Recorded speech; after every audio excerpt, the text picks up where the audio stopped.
नमस्कार मित्रों, मैं लखनऊ से डॉक्टर रामवृक्ष सिंह। आपसे विभिन्न विषयों पर मेरी बातचीत होती है और मुझे बड़ा अच्छा रिस्पांस भी मिलता है। लोग अच्छी प्रतिक्रिया देते हैं। उन्हें लगता है कि वे भी लगभग उसी प्रकार की स्थितियों का सामना कर रहे हैं, समस्याओं से जूझ रहे हैं जिनका मैं वर्णन करता हूँ। तो मेरा आपसे निवेदन है कि यदि मेरी बात आपको पसंद आती है, समझ आती है, तो मुझे सब्सक्राइब करें और आगे शेयर करें ताकि मेरा उत्साहवर्धन होता रहे। मित्रों, आज होली है। ये होली कुछ ऐसी है कि कल रात को जली और आज का एक तरह से अंतराल रहा। कल धुलंडी खेली जाएगी।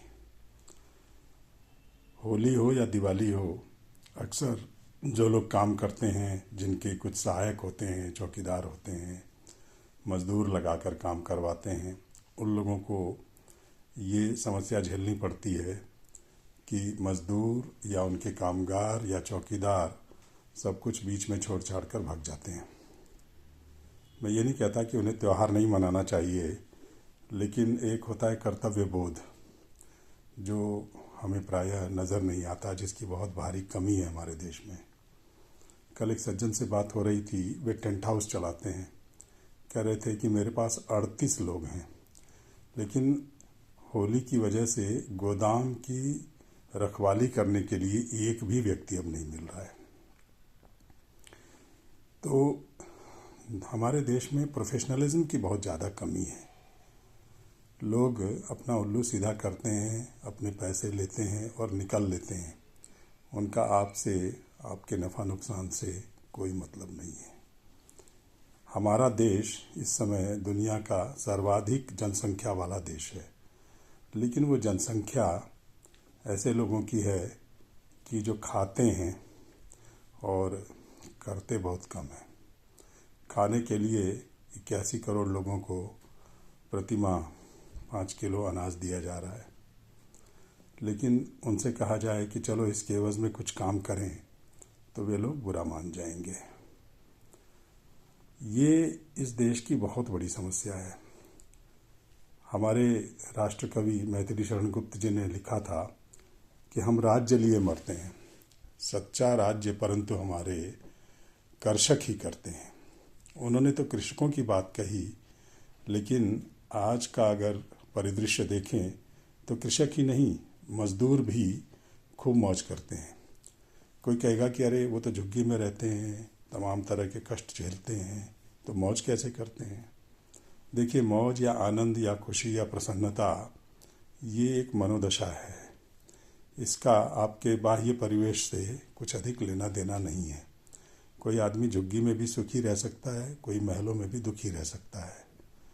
तो जो झुग्गी में सुखी रहता है उसको बस खाने भर को मिल जाए, एक पौआ मिल जाए पीने के लिए, उसे और कोई चिंता करने की ज़रूरत नहीं है। क्योंकि इस देश में काम इफरात में है। लोगों को कामगार नहीं मिलते, काम करने वाले नहीं मिलते, तो वो आदमी मज़े में है। उसे मालूम है कि कल को मुझे फिर काम मिलेगा, और कुछ न मिले तो मेरे पास प्रति व्यक्ति 5 किलो अनाज की पूंजी तो है ही, मैं उससे भी काम चला लूँगा। लोग कहते हैं कि चाह गई चिंता मिटी मनवा बेपरवाह, हमको कछु न चाहिए हम शाहों के शाह।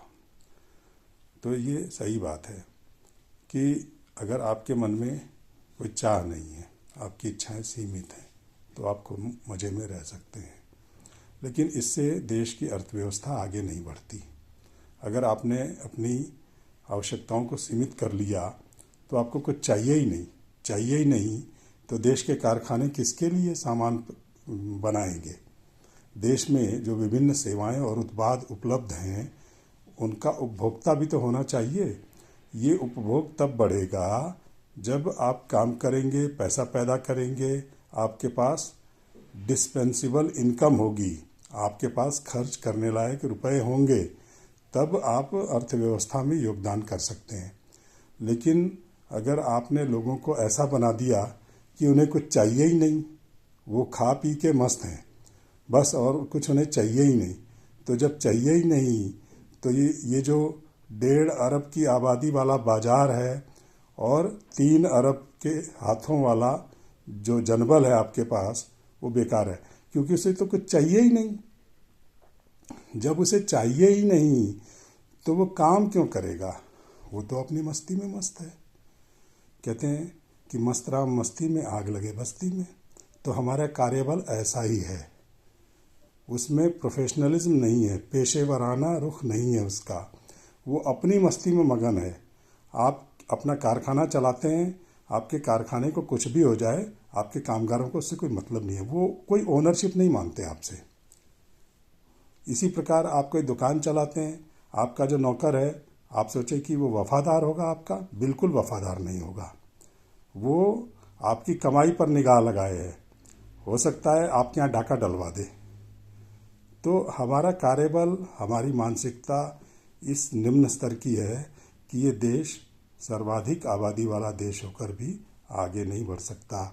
इसलिए नहीं आगे बढ़ सकता क्योंकि हमने अपने लोगों को ट्रेन नहीं किया है सही से। हमने उनको पाशविक धरातल पर रख छोड़ा है, खाओ पियो और लेटे रहो। मैंने एक वीडियो बनाकर पीछे डाला था, एक कुतिया हमारे गेट के अंदर बैठी रहती है, उसको मैं बिस्कुट दिखाता हूँ, कहता हूँ कि बाहर चल ये बिस्कुट ले ले, वो टांग फैला देती है, पूंछ हिलाती रहती है और बाहर नहीं जाती, आशा करती है कि उसके मुंह में बिस्कुट डाल दूं मैं। तो हमने अपने मनुष्यों को भी ऐसा ही बना दिया, अपने कार्यबल को भी ऐसा ही बना दिया कि वो पड़ा हुआ है, आपकी गरज है आप उसको खिलाइए, उसको मेहनत नहीं करनी है, उसे प्रोफेशनल रवैया नहीं दिखाना है। इस तरह का कार्यबल बेकार है। अगर इसमें हम कुछ स्किल सेट डेवलप कर सकें और एक मनोभाव पैदा कर सकें मेहनत का, तब हमारा देश आगे बढ़ सकता है, अन्यथा नहीं।